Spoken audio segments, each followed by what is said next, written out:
आदर्शोत्तर शत शिशिला भक्ति विजय वैकांत स्वामी गुरु महाराज जी की जय।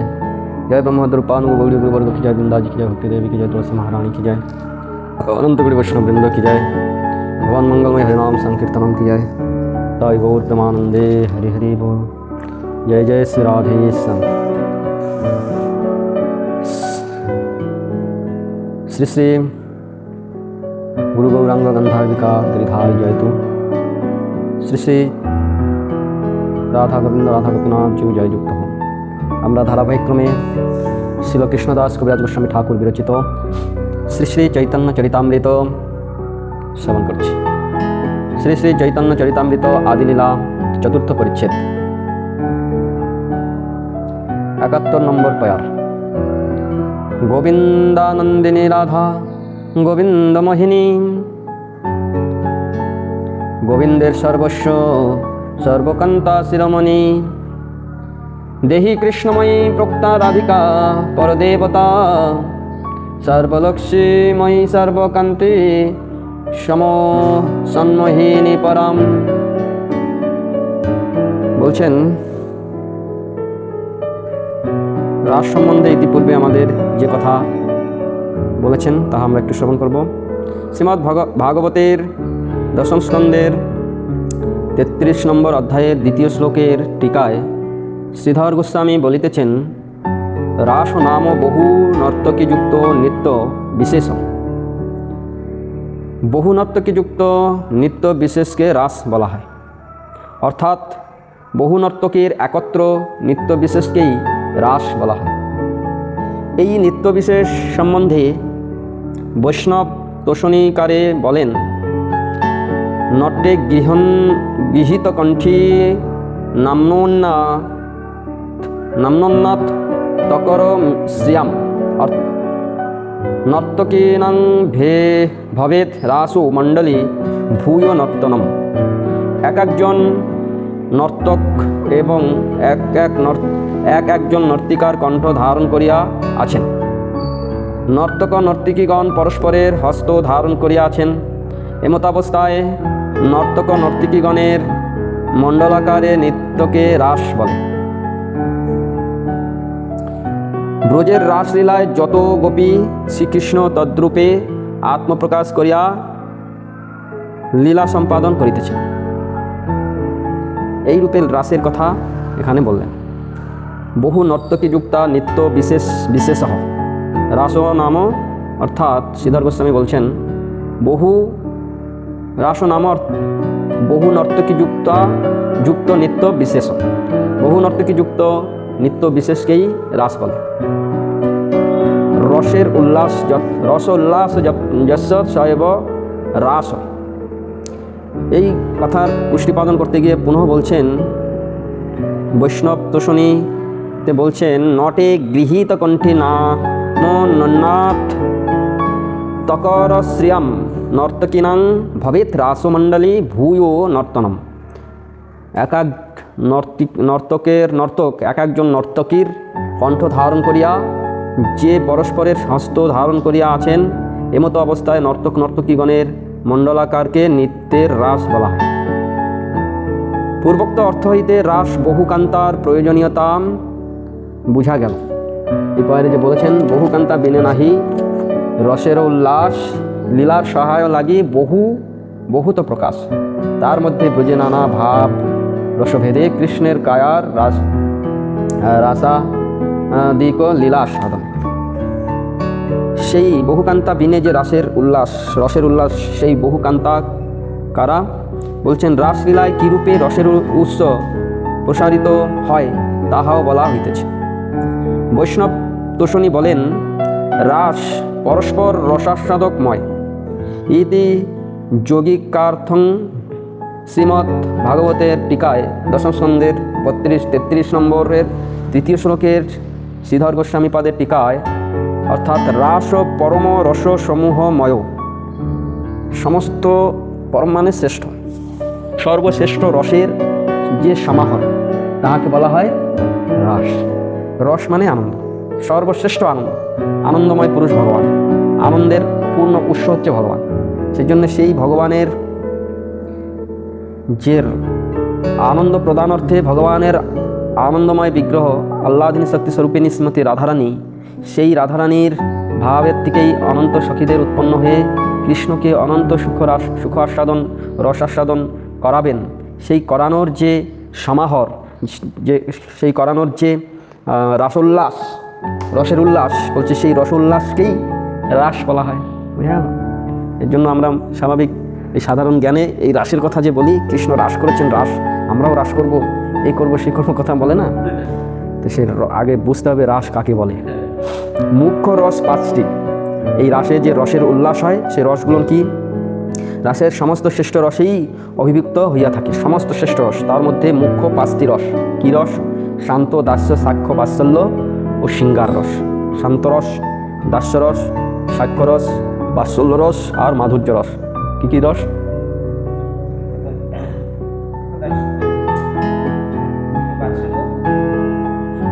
আবার শোনা ভালো করে। শান্তরস, দাস্যরস, সাক্ষ্যরস, বাৎসল্য রস আর মধুর রস, মাধুর্য রস। বলো। সাক্ষ্য মধুর, শান্ত শান্তভাবে, দাস্য দাস ভাবে, হ্যাঁ, সাক্ষ্য সখা ভাবে, আর বাৎসল্য মাতা পিতা ভাবে, আর মধুর হচ্ছে কান্তা ভাবে। এই 5টি রস।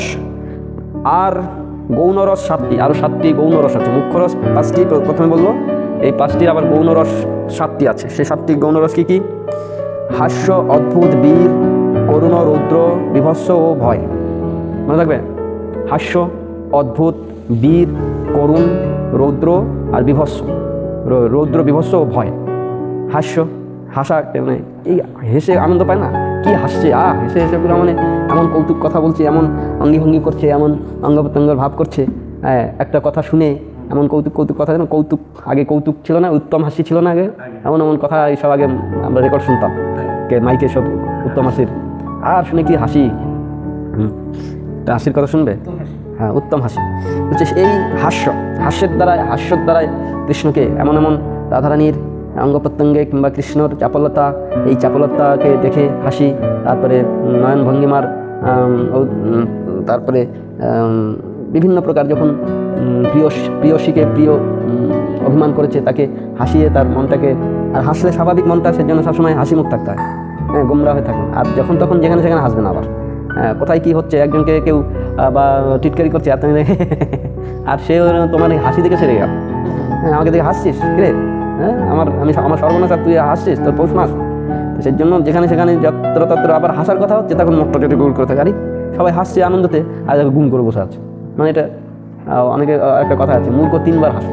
প্রথমে সবাই হাসছে, হ্যাঁ, সবাই হাসছে দেখে, হ্যাঁ হাসো, সবাই হাসছে, তুই বুঝিনি, হেসে দিল। তারপরে হাসলো কেন সকলে, তখন একটু বুঝলো, ও এর জন্য হেসেছে, আবার একটু হেসে দিল। এইবার 3য়বার কেন হাসলো, দেখো ওরা সব এই কথা বলেছে, আমি বুঝতে পারিনি, আমি একটা কি মূর্খ, নিজেকে নিজের উপরে সেই জন্য কোথায় কীরকম হাসতে হবে যদি না জানি, তারও একটা বিপদ আছে। সেজন্য হাস্যরস।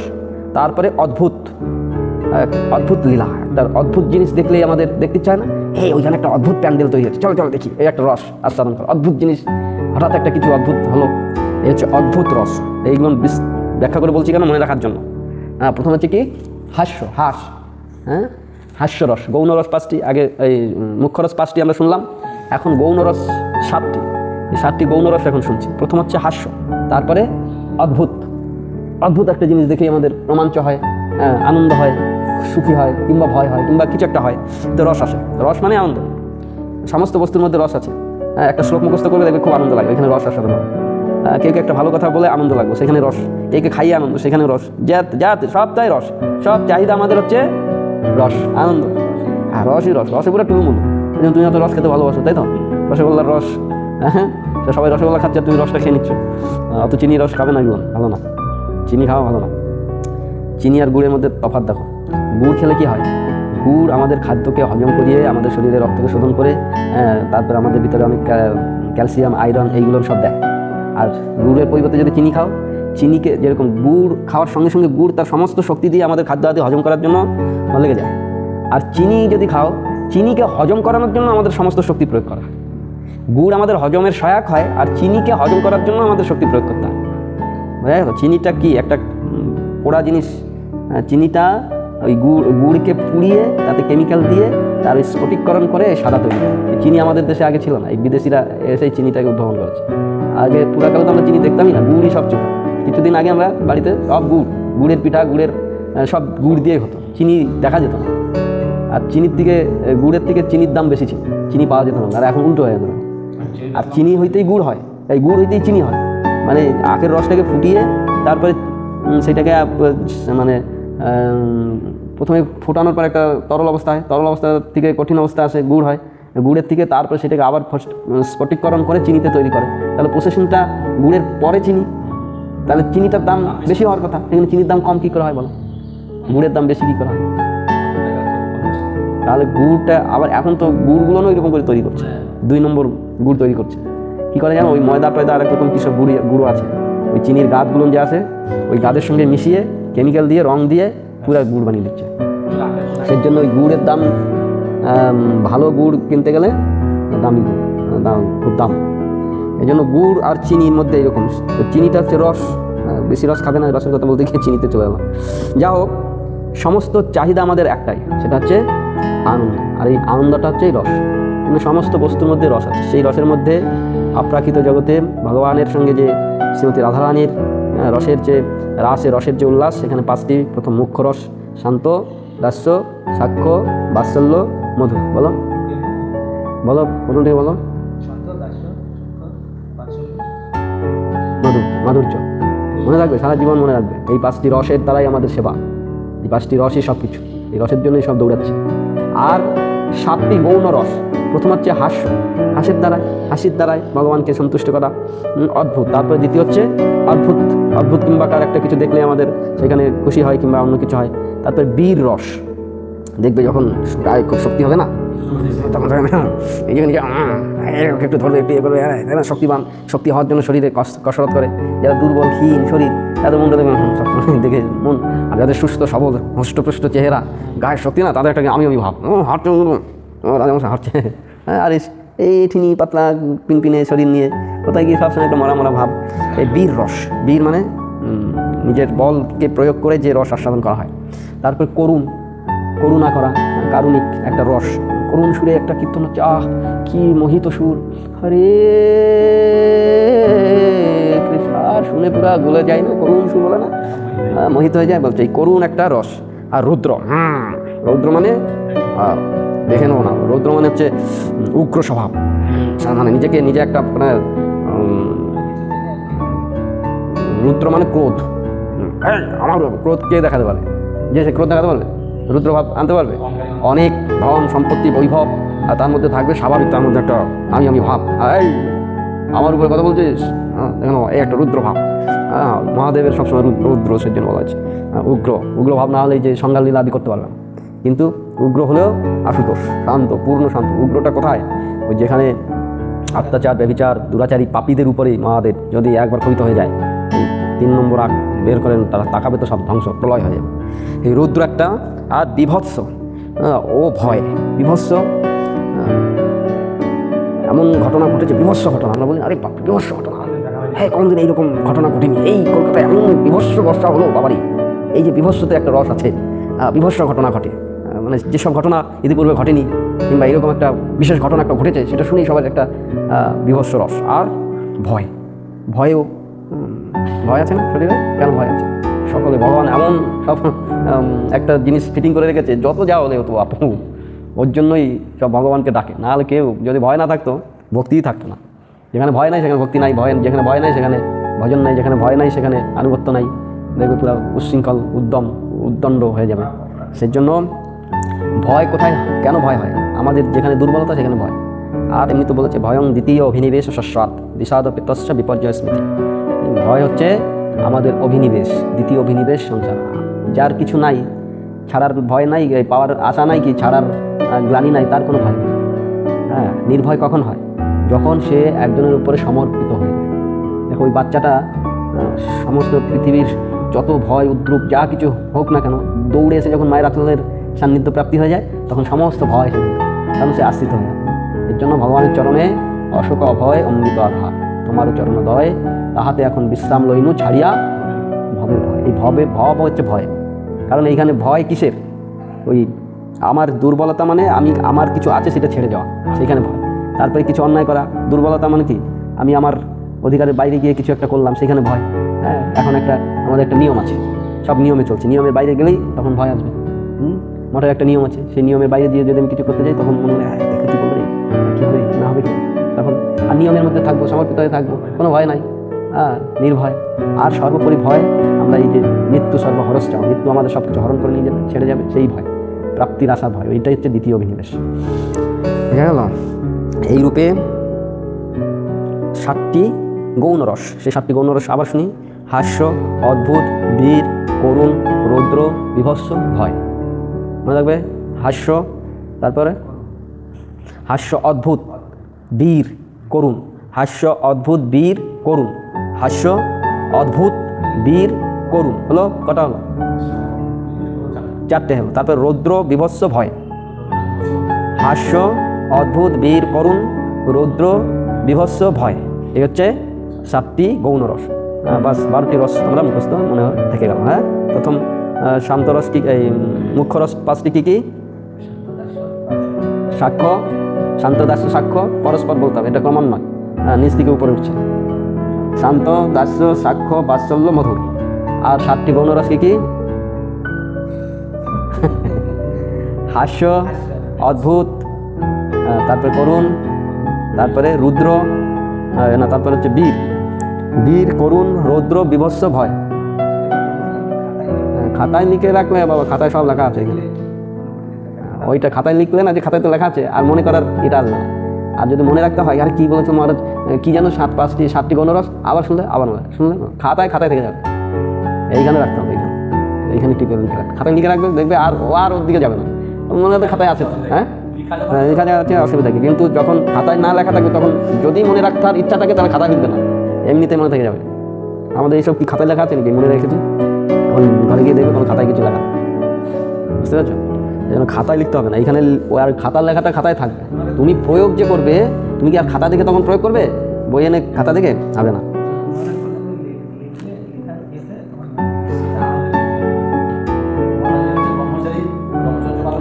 হাস্য, অদ্ভুত, বীর, করুণ, রৌদ্র, বিভৎস, ভয়। এই হচ্ছে 7টি গৌণ রস। রাসে এই সমস্ত রসেরই উৎস প্রসারিত। এই সমস্ত রস মধ্যে এগুলো তো 12টি রসের কথা এখানে বললেন, সেইগুলোর মধ্যে এক একটা রসের মধ্যে অনেক উপরস এসে সমাহার হয়। হাসির মধ্যে কত রকম হাসি আছে, তাচ্ছল্য করে হাসা, তারপরে সম্মানের সহিত হাসা, গর্বের সহিত হাসা, আবার আনন্দে হাসা, আবার কেউ উগ্রভাবে হাসা। আমরা যখন নাটক করতাম তখন এই হাসার সমস্ত শিখতে হতো। একজন রাজা কীভাবে হাসবে, কথায় প্রেমিক কীভাবে হাসবে, একজন খলনায়ক কীভাবে হাসবে, একজন দুষ্ট কুটিল হাসি। দেখবে শকুনির এই মোবাইলে দেখো না, শকুনির মুখটা সবসময় হাসি। এ ভাঞ্জে ক্যা কর রহে হো ভঞ্জে, দেখো কৃষ্ণ নে ক্যা কিয়া, ছল কপট কিয়া ভঞ্জে। বাস এইরকম করে যে কুটিল হাস, এমন হাসি দেবে যেন চামড়া জ্বলে যাবে পুরো তোমার। কিরে এরকম মজা পেয়েছিস। আবার সৌম্য হাস, আবার মুচকি হাস। কৃষ্ণের মুখ, ভগবানের মুখটা দেখো, আমাদের বহু সুন্দর সব। এমন হাসিটা, এমন একটা হাসি যে হাসিটা যেন সবাইকে মোহিত করা হাসি, সব মোহিত হয়ে যাবে এমন হাসি। ভগবানের মুখ দিয়ে তাকিয়ে দেখো, বহু সুন্দর মুখ দিয়ে তাকিয়ে দেখো, এই হাসিটা যেন এক এক সময় এক এক ভাবের পূর্ণ উৎস এরকম আমাদের প্রয়োগ করছে। সমস্ত এরকম হাসিগুলো তাদের এমন করে দিচ্ছে যেন হাসির দ্বারাই আমাদের আশীর্বাদ, অজস্র আশীর্বাদ বর্ষণ করছে, যে তোমরা সমস্ত সার্বে ভবন্তু সুখিনঃ, সকলে সুখী হও, সকলে আনন্দ হও। আর হাসিটা কখন আসবে? ভিতরে যে যেরকম ভিতরের ভাবটা আছে তার হাসিটাও সেরকম হবে। কুটিল লোকের কুটিল হাসি দেখে, হ্যাঁ, তার কুটিল হাসি। আর বলে আবার আনন্দে উল্লাসে হাসি। আবার অনেক এমন হাসির কথা হয়েছে, হা হা হা করে হাসে। আবার ওইরকম অশ্লীল হাসি একটা আছে, অশ্লীল হাসি যাকে বলা হয়। এই ট্রেনে করে আসছিলাম, আমাদের এক ব্রহ্মচারী, এই মাঠের প্রথম ব্রহ্মচারী, এমন হাসছে, কথা বলছে, আর এরকম হাসছে হি হি করে। সাধারণ লোকগুলো ক্ষিপ্ত হয়, এই আপনি এরকম হাসছেন কেন? অশ্লীল হাসি এগুলো শুনলে কেন বিরক্ত হয়ে যাবে। আবার মেয়ে ছেলেগুলো এমন হাসছে উৎকট, সেই পেতনিগুলো যেমন হাসে ওইরকম করে হাসছে। এই জন্য হাসিটাও ওইরকম একটা রসের হাসি অদ্ভুত বীর করুণ রুদ্র বিভৎস ভয়। এইরকমভাবে সমস্ত রসের, আর এই সমস্ত রসের মধ্যে এরকম অন্যান্য আরও রস এসে, এক একটা রসে আরও উপরস এসে সমাহার হয়ে অনন্ত রসের উৎকৃষ্ট, আর তার মধ্যে সর্বশ্রেষ্ঠ তো ওই মাধুর্য রসের মধ্যে সব। বুঝা গেল? হ্যাঁ, যেরকম একটা বোমা বানায় না, বোমটা কি হয়, প্রথমে সব কি করে দিয়ে এক জায়গায় সব কিছু রেখে দেয়, হ্যাঁ, পুরো একটা এরকম একটা হয়ে আছে, আর সেটা যখন ব্লাস্ট হয় চারিদিকে ছড়িয়ে পড়ে। তো ওই সমস্ত রস ওই এক জায়গায় একটা নিবন্ধনভাবে আছে, সেটা হচ্ছে মাধুর্যময় রস। সেই মাধুর্য রস যখন কৃষ্ণকে আস্বাদন করানোর সময় ওই রসের ব্লাস্ট করে কে? রাধারানী। আর সেই রসের ব্লাস্টে অনন্ত রসের উল্লাস, সেখানে কত এরকম দাস্য সাক্ষা বাৎসল্য আদি, তারপরে হাস্য অদ্ভুত বীর করুণ রৌদ্র বিভৎস ভয় আদি, এরকম কত রসের সেখানে সমাহার, এরকম অনন্ত রসের উল্লাস উচ্ছ্বাস হতেই আছে। যাবে সেখানে? হ্যাঁ, চায়। হ্যাঁ, সারাদিন 1 লক্ষ হরিনাম করতে হবে, 1 লক্ষ হরিনাম করতে হবে। 1 লক্ষ হরিনাম যারা করবে তারা এইসবের ভিতরে প্রবেশ হয় তাদের। আর 2-500 আজকে খুব কাজ, সেবাতে শরীরটা কি দুর্বল হয়ে গেল, একটু ঘুমাতেই হবে, একটু রেস্ট নিতে হবে, সে বাবা ওর দ্বারাই হবে না বাবা। এইরকম ভজনের দ্বারা এইসব রসের মধ্যে ওই কোনোরকম হবে, এই জন্মে কোনোরকম কাঁপিয়ে আবার যদি ওইরকম বৈরাগ্যময় একটা জীবন শরীর সংসার থেকে বিরাগ হয়ে প্রথম থেকে জন্মসিদ্ধ বৈষ্ণব, সুখদেব গোস্বামী জন্ম থেকেই মায়ের পেট থেকে বেরিয়ে ভজন করছে। ওই রকম কখনো এই তো সংসারের জ্বালা সহ্য না করতে পেরে ছেড়ে দে মাকে দে বাঁচি একটা ভাব নিয়ে আমরা ভজনের রাস্তায় এসেছি। এইগুলো করুণা, ভগবানের গুরুদেবের করুণাতে, আমাদের গুরুদেবের করুণা দৃষ্টি পড়েছিল বলে আমার উপরে, তাই তার করুণার কৃপাতে আমি এসেছি। এইটা মনে করা যাবে না যে আমার কোনো সাধন সিদ্ধ বল ছিল বলে তাতে এসেছি। সাধুরা এমনি করুণা, এই যে করুণা করেন না, দর্শনে পবিত্র করেন সাধুরা, এমনি এরকম ওইরকম সাধুদের দর্শনে গুরুদেবের দর্শন করেছিলে, গুরুদেবের কথা শুনেছিলে, সেই করুণাটা তোমার ভিতরে ক্রিয়া করতে করতে এইখানে চলে আসে। আর সেটা যদি গুরুদেব যদি নাই যেত, তো তুমি কোনোদিন গুরুদেবের সাক্ষাৎ হতো না, আর তোমার এই সংসারের প্রতি বিরাগ ভাবটাও কোনোদিন আসতো না। তাদের করুণা বাড়ির কৃপাতেই আমরা ভজন করছি, তাছাড়া আর কিছু না। এইরকম করতে করতে কয়েক জন্ম ভজন করতে করতে সুকৃতির প্রভাবে তখন এই রসের মধ্যে প্রবেশ হয়। সেই করুণাটা কয়েক জন্ম আমাদের ক্ষণে ক্ষণে জন্ম হয়, মৃত্যু হয়, বুঝতে পেরেছো? সময়টা যে যাচ্ছে চলে যাচ্ছে, এটা মৃত্যু হচ্ছে, আর যে সময়টা আসছে সেইটা জন্ম। কয়েক কোটির জন্ম বলেছে না, যখন ওই কি জানো মহাপ্রভুকে কীর্তন শোনাতেন, কি জানো,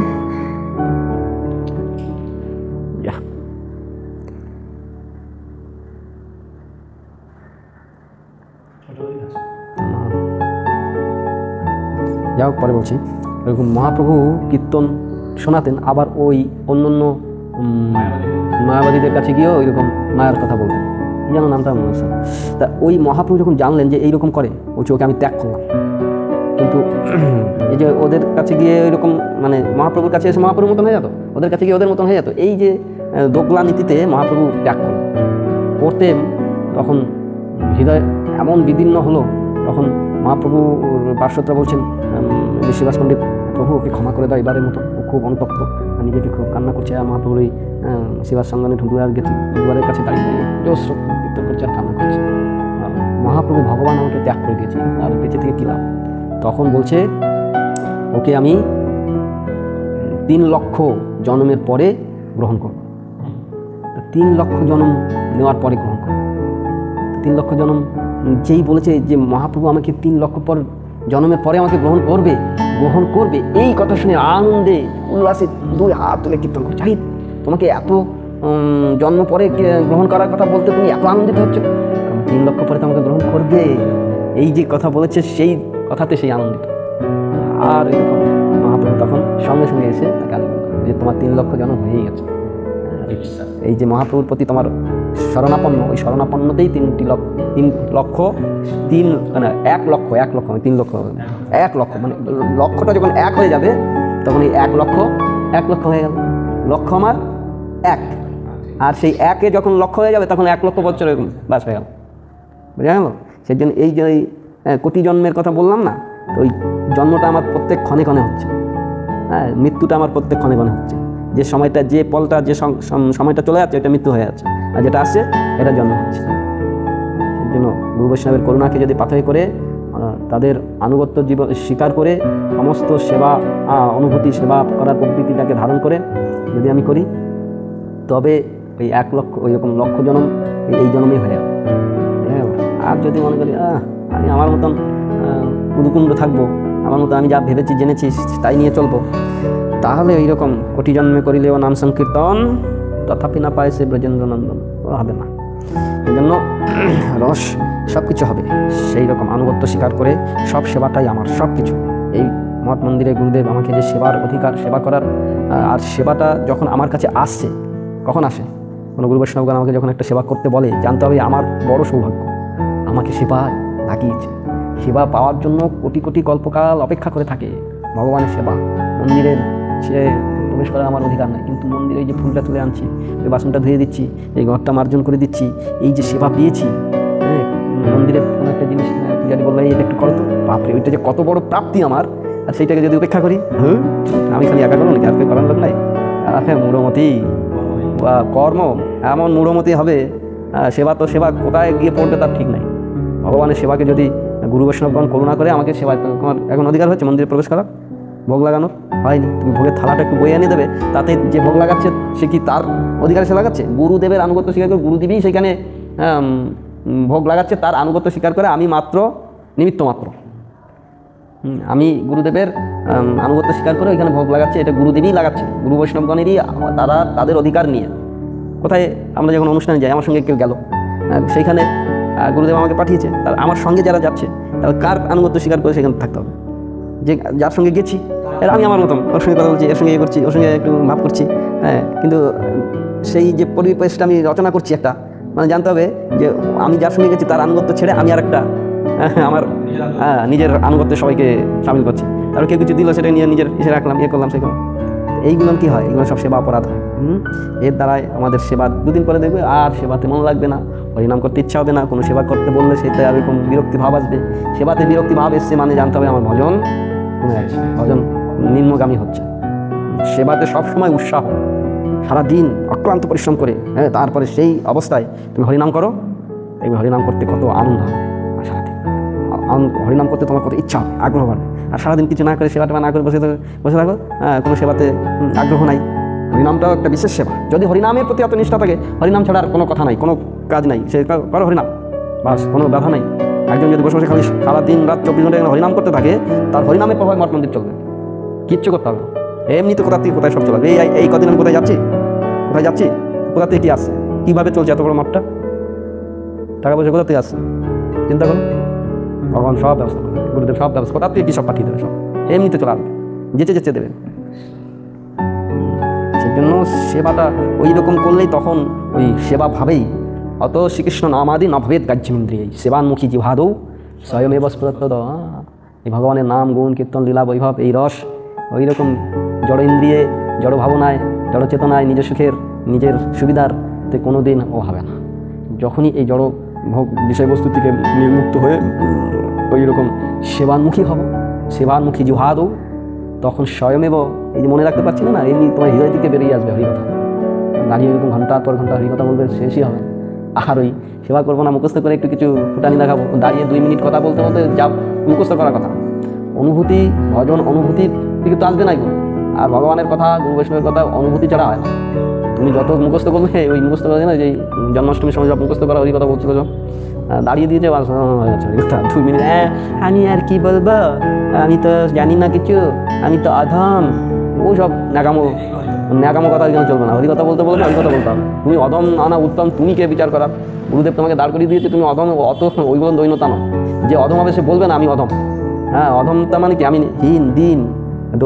দৈন্যতাটা ওই মুখে বলার বস্তু নয়, এমনিতেই দৈন্যতা আসবে। গাছে যখন ফল পূর্ণরূপে ফলে না, তখন গাছটা এমনিতে নয়ে যায়, ওই দৈন্যতা এমনিতে। আর ফল নাই, অভিষ্ট নাই, তুমি খারাপ হয়ে থাকবে। এর জন্য এইগুলো সব ভজন অনুভূতিতেই আসবে। দৈন্যতা, সরলতা। প্রথমেই আমাদের ভজনের প্রথম সিঁড়ি হচ্ছে আনুকূল্য সংকল্প প্রাতিকূল্য বিবর্জনম।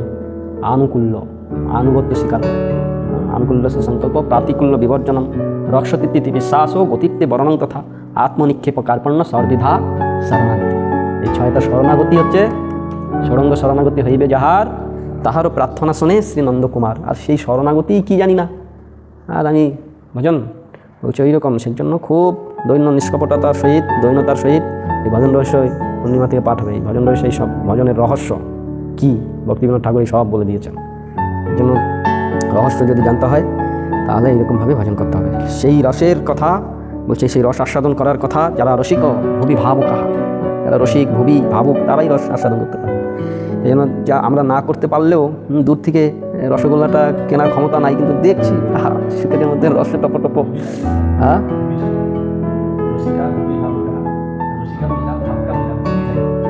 ভুবি মানে যারা রসে নিমজ্জিত হয়ে থাকে, রসিকা ভুবি, ভাবে নিমজ্জিত হয়ে, ভুবি ভাবুকা ভাবে ডুবে থাকা। যারা কোন ভাবে ডুবে থাকবে? একমাত্র সিঙ্গার ভগবানের চিন্তন রসে যারা ডুবে থাকে।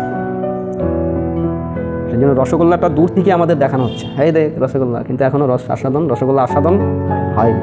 এইগুলো আমরা দূর থেকে, এইগুলো কেন বলা হচ্ছে? এগুলো তো সব ওই রসিক যারা ভুবি ভাবুক অধিকার যাদের আছে তারাই শ্রবণ তাদেরই শ্রবণের বিষয়। কনিষ্ঠ অধিকারীদের এগুলো শুনলেও রসভাস দোষ হয়ে আসে। সেই জন্য সব রসের কথা, সমস্ত কি জানো গুহ্য রসের কথা সর্বত্র প্রকাশ করেন, সেগুলো বিশেষ আলোচ্য বিষয়। তাও আমাদের এই দূর থেকে রসগোল্লা দেখানোর মতো। রাসে অন্যান্য সমস্ত রস সিঙ্গার রসের পুষ্টি সাধক হইয়া থাকে। ইতিপূর্বে বললাম সমস্ত রসই সিঙ্গার রসের মধ্যে সমাহিত। সেজন্য এই যেসব রসের কথা আমরা শুনলাম, 5টি মুখ্য রস, 5টি 7টি গৌণ রস, এই রস সমস্তই রসের উৎস প্রসারিত হয়। সকল রস অভিভক্ত হইলেও রাসে সিঙ্গার রসেরই প্রাধান্য অধিক। বেশি মানে প্রাধান্য, অধিক কম না, প্রাধান্যই সিঙ্গার রসের। অধিক বলতে গেলে তাহলে কিছু তার থেকে আর কিছু কমে আছে এইরকম নয়। অধিক হলে সেখানে আধিক্য আবার নিম্নত্ব চলে আসবে, কিন্তু প্রাধান্যই প্রাধান্য। রাস লীলা সম্বন্ধে শ্রীধর স্বামী চরণের কন্দর্প দর্পহা সিঙ্গার কথোপদেশেন ইত্যাদি বাক্যই তাহার প্রমাণ। সিঙ্গার রস শ্রী অঙ্গী, অন্যান্য রস তাহার অঙ্গ বা পুষ্টি সাধক। ইতিপূর্বে আমরা যেরকম শুনলাম, সমস্ত কান্তার উৎস হচ্ছেন রাধারানী অংশী, সমস্ত অবতারের উৎস হচ্ছেন ভগবান শ্রীকৃষ্ণ অংশী, আর অংশীর অংশ অন্যান্য অবতারগণ। কান্তার শ্রীমতী রাধারানী অংশী, সেই অংশীর অংশ অনন্ত সখীগণ, আর এই সমস্ত রসের অংশী, এই সমস্ত গৌণ রসগুলো, অন্যান্য রস সমস্ত, সেই অংশী রস হচ্ছে মাধুর্য রস, সেই মাধুর্য রসের অংশ হচ্ছে এই সমস্ত গৌণ রস, মুখ্য রস, এই বাস থেকে আরম্ভ করে আর যেসব রস আছে। অঙ্গিন্নঙ্গ তমাপ্ত যৌতৌন দৃষ্ট পরস্পরম কারিকা।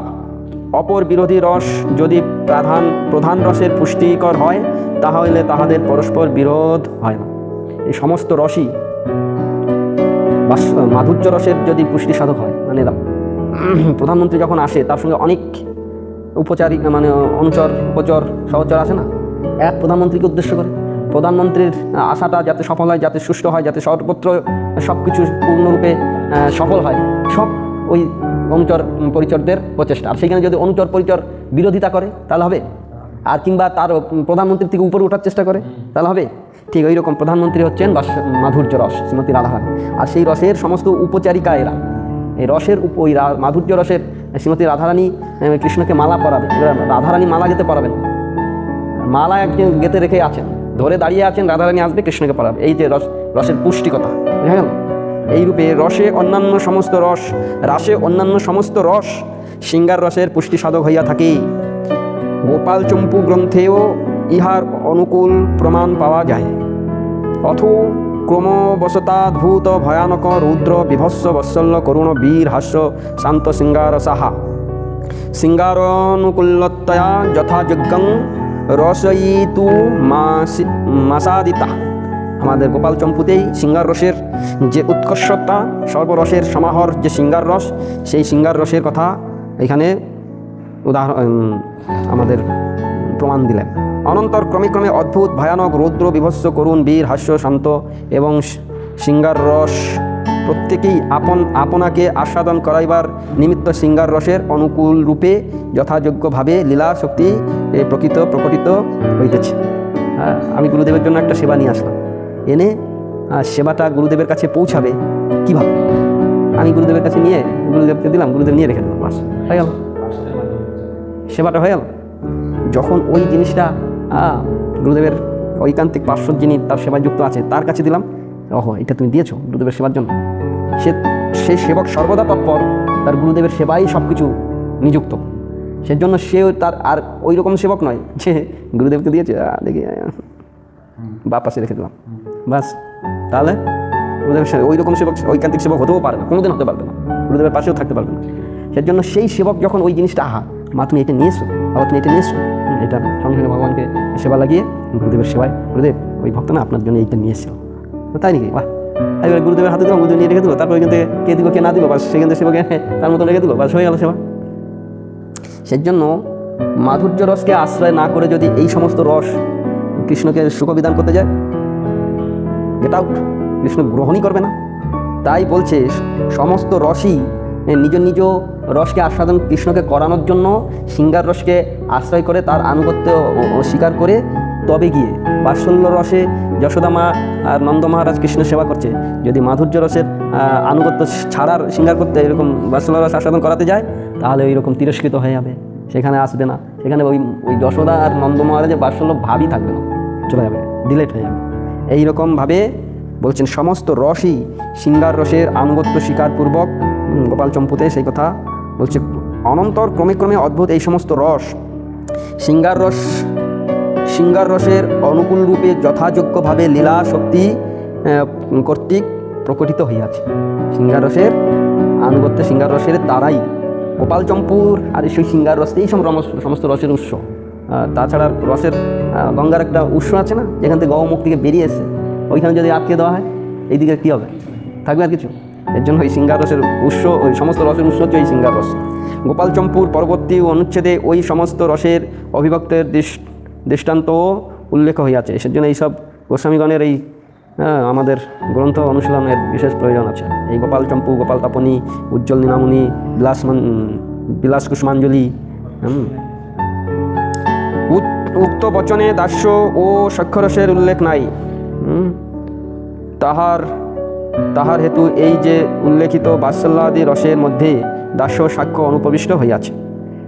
সমস্ত রস ওই রসের মধ্যেই এক অপরের পরিপুষ্ট হতে হতে শৃঙ্গার রসে গিয়েই তার অবধি। তদ্ব্যতীত বাৎসল্যাদির পুষ্টি অসম্ভব, তাই আর তাহাদের স্বতন্ত্র উল্লেখ করা হয় নাই। অত্র দাস্য সাক্ষ্য রসনুক্তে বাৎসল্যাদি তয় প্রবেশাৎ তে বিনা তেসাং পুষ্টির্ন স্বাদ। উক্ত বচনের টিকা। শৃঙ্গার রসের পূর্ণতম বিকাশ ও তাহার অনুকূলভাবে অন্যান্য সমস্ত রসের অভিভক্ত, ইহাই রাসলীলার অপূর্ব বৈশিষ্ট্য। ব্রজ ব্যতীত অন্য কোথায়ও কোনো ধামে ইহা অসম্ভব এবং স্বয়ং শ্রী রাধা ব্যতীত অন্য কোনো ধামের কান্তাগণের সাহচর্যে এইরূপ বৈশিষ্ট্যের অভিভক্ত অসম্ভব। একমাত্র ব্রজে শ্রীমতী রাধারানীর দ্বারাই এই সমস্ত রসের শৃঙ্গার রস পূর্ণরূপে অভিভক্ত হয়ে থাকে, তাছাড়া আর কোথায় সম্ভব হয় না। অন্য ধামে কিংবা অন্য ভগবানের লোকে এইসব রস আস্বাদন হয় না। পরবর্তীকালে আমরা 71 নম্বর তয়ারে কী বলবেন সেটা শুনুন। কৃষ্ণায় বাসুদেবায় হরে পরমাত্মনে প্রণতক্লেশনাশায় গোবিন্দায় নমো নমঃ।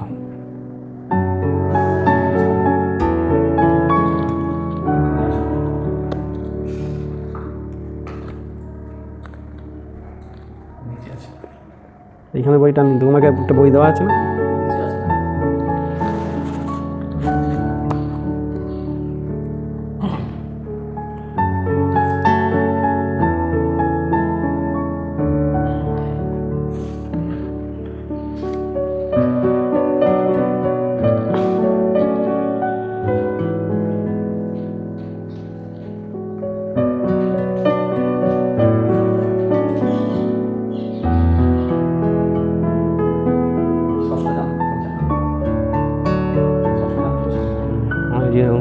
ষষ্ঠ সপ্তম কোনটা যান? পঞ্চম শেষ হয়ে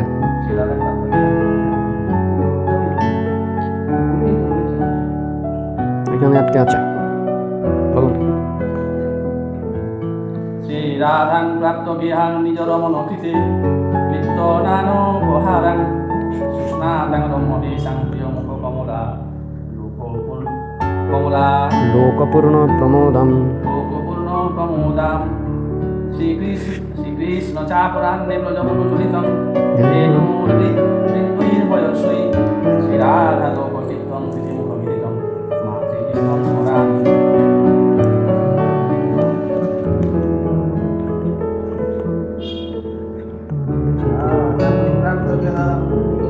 শ্রীকৃষ্ণ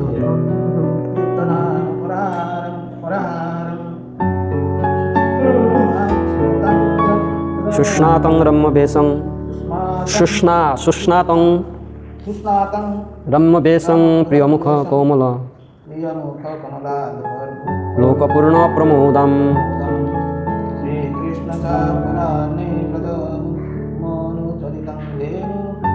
বিন্दैर्वयस्यै लोकतृप्तं श्रीराधा लोकतृप्तं प्रीतिमुख मिलितं मातृमिष्टं स्मरामि। पढ़ा नहीं था एरকম। তারপরে দেখো ষষ্ঠ জন সায়ংকালীয় ভজন ভাব ষষ্ঠ জাম সাধন অপরাহ্ন ছয় দণ্ড সন্ধ্যার পর ছয় দণ্ড নয়নং গলদর্শুধারায়াম নয়নং গলদাসধারয়া বদনং গদগদরুদ্ধায় গিরা বদনং গদগদরুদ্ধয়া গিরা পুলকై নিশ্চিতাং বপু পুলকৈর্নিচিতং বপু কদা তব নাম গ্রহণে ভবিষ্যতি কদা তব নাম গ্রহণে ভবিষ্যতি। নয়নং গলদর্শুধারায়াম নয়নং গলদাসধারয়া বদনং গদগদরুদ্ধায় গিরাম বদনং গদগদরুদ্ধয়া গিরা পুলকై নিশ্চিতাং বপু কদা পুলকৈর্নিচিতং বপু কদা তব নাম গ্রহণে ভবিষ্যতি। তব নাম গ্রহণে ভবিষ্যতি। ছয় দ্বন্দ্ব এক দ্বন্দ্ব কথা শোনো এক দ্বন্দ্ব সমান কথা শোনো এক দণ্ড অষ্টম প্রহর এক একটা প্রহরে 3 ঘন্টা। কিন্তু দ্বন্দ্ব ঘন্টাকে ঘন্টা করছে ছয় দণ্ড মানে কি? সন্ধ্যার পর ছয় দ্বন্দ্ব হ্যাঁ ওইটাই প্রহর প্রহর এক ঘন্টাকে এক দণ্ড এক ঘন্টায় এক প্রহর 3 ঘন্টাকে এক দণ্ড বলা হয়। এই প্রহর থেকে এক ঘন্টা এক দণ্ড যদি বলা হয় তাহলে ছয় দণ্ড মানে 6 ঘন্টার করে দিয়েছে। সন্ধ্যাটা এখানে লিখেছে সন্ধ্যার পর ছয় দণ্ড যদি 3 ঘন্টায় এক দণ্ড হয় তাহলে 6 দণ্ড মানে 8 ঘন্টার পর 8 ঘন্টা পরে হচ্ছে তো অসুবিধা কি হচ্ছে? তাহলে অসুবিধা কি হচ্ছে তো আপনার? টাইমটা 8 ঘন্টা পরে তো আবার সকাল তারপর তার 8 ঘন্টা পরে কি?